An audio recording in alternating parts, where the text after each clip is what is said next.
9,000 kg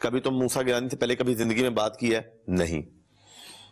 official number سے کال آئی؟ نہیں. موسیٰ گیلانی کیا تھا اس وقت؟ کوئی آفیشیل پوسٹ تھی؟ نہیں. موسیٰ گیلانی تو اس وقت پڑھ رہا تھا. You were in your early 20s. ہاں میں تو اس وقت اسٹوڈنٹ تھا. میں تو اس وقت یہ 2009-10 کی بات ہے تو میں لنڈن پڑھ رہا تھا, تو مجھے تو کچھ پتا بھی نہیں تھا کہ یہ کیا ہوا ہے.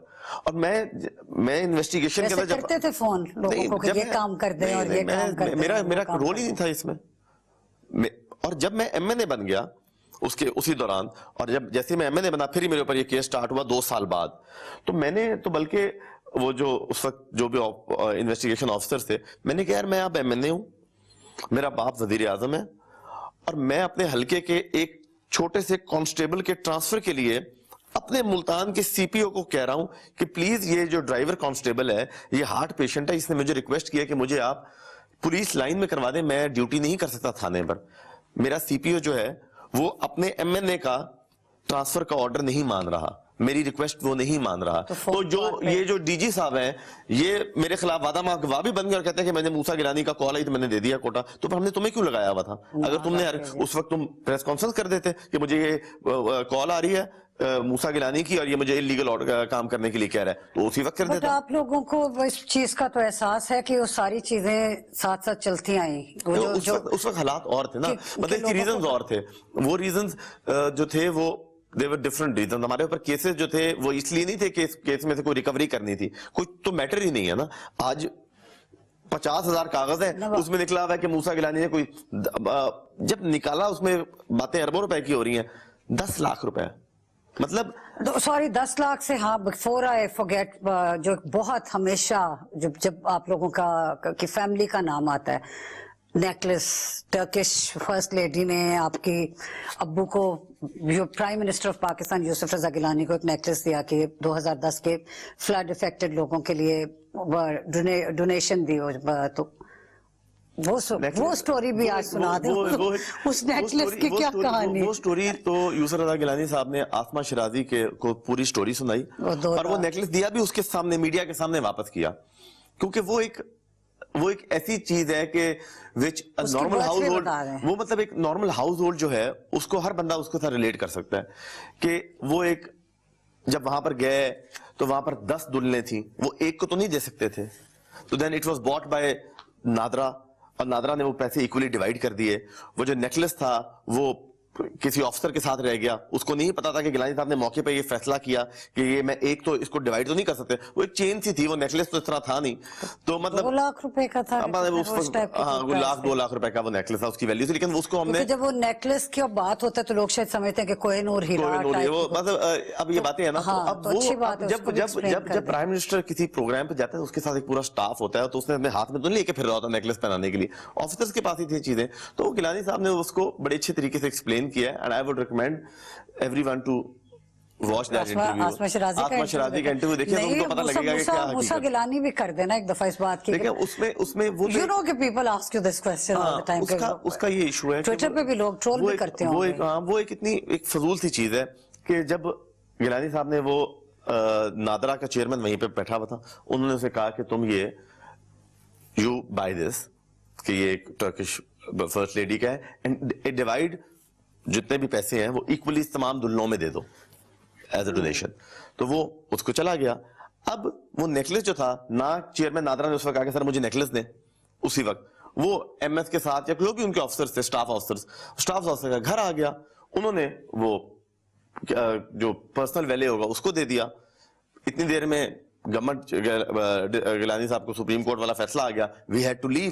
جب وہ نکلے وہاں سے تو وہ بھی ملازم تھا, جو سامان پیک کیا تو اس نے وہ بھی ساتھ دے دیا, تو وہ ساتھ ہی نکل آئے. نہ کسی نے مانگا, نہ نہ گیلانی صاحب کو ذہن میں بھی نہیں تھا کہ وہ چیزیں, جب وہ